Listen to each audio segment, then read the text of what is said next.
द्वार पर खड़े जय और विजय जैसे द्वारपालों ने रथ को रोका, लेकिन राजा ककुदमी के तपोबल और उनके मस्तक पर चमकते सूर्यवंश के तेज को देखकर उन्होंने मार्ग दे दिया। रथ रुका। राजा ककुदमी और रेवती नीचे उतरे। उनके पैर अब उस धरातल पर थे जहां से सृष्टि का संचालन होता है। वे उत्साहित थे।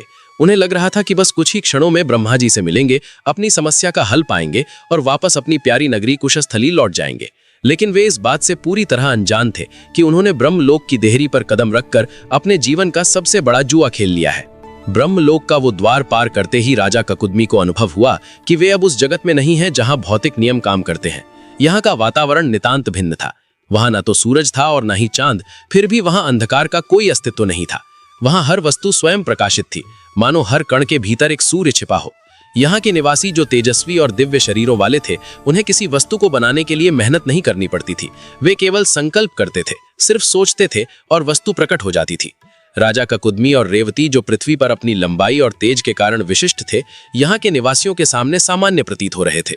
यहाँ हवा में ऑक्सीजन नहीं, बल्कि शुद्ध चेतना बह रही थी। राजा ककुदमी अत्यंत विनम्रता के साथ परमपिता ब्रह्मा के दरबार की ओर बढ़े। उनके मन में व्याकुलता थी। वे जल्द से जल्द अपनी पुत्री के विवाह का प्रस्ताव रखना चाहते थे और वापस लौटना चाहते थे। लेकिन जब वे मुख्य सभा में पहुंचे तो उन्होंने देखा कि सृष्टिकर्ता ब्रह्मा अभी व्यस्त हैं। वे अपने आसन पर विराजमान थे, लेकिन उनकी आंखें बंद थीं और वे तल्लीन होकर संगीत सुन रहे थे। सभा में एक भव्य संगीत समारोह चल रहा था। 2 दिव्य गंधर्व, जिनके नाम हाहा और हूहू थे, गायन कर रहे थे। ये संगीत पृथ्वी का साधारण संगीत नहीं था, ये नाद ब्रह्म था।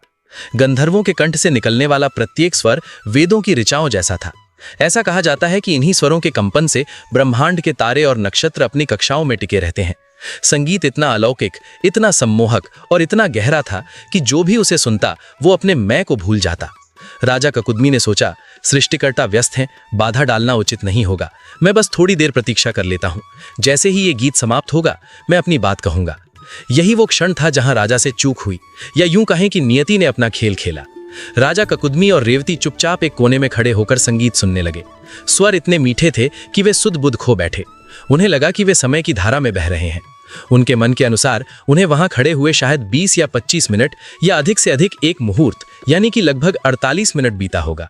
उन्हें लग रहा था कि यह बस एक छोटा सा अंतराल है, लेकिन वे भूल गए थे कि वे कहां खड़े हैं। वे ब्रह्मलोक में थे, जहां समय की गति पृथ्वी की गति से पूरी तरह अलग है। जिसे आइंस्टाइन ने सदियों बाद टाइम डायलेशन कहा, वो उस दरबार में घटित हो रहा था। राजा ककुदमी संगीत के आनंद में झूम रहे थे और उधर ब्रह्मांड की घड़ी की सुइयां पागलों की तरह घूम रही थीं। जब गंधर्वों का गायन समाप्त हुआ, तब ब्रह्मा जी ने अपनी आंखें खोली। उनकी दृष्टि तुरंत राजा ककुदमी पर पड़ी।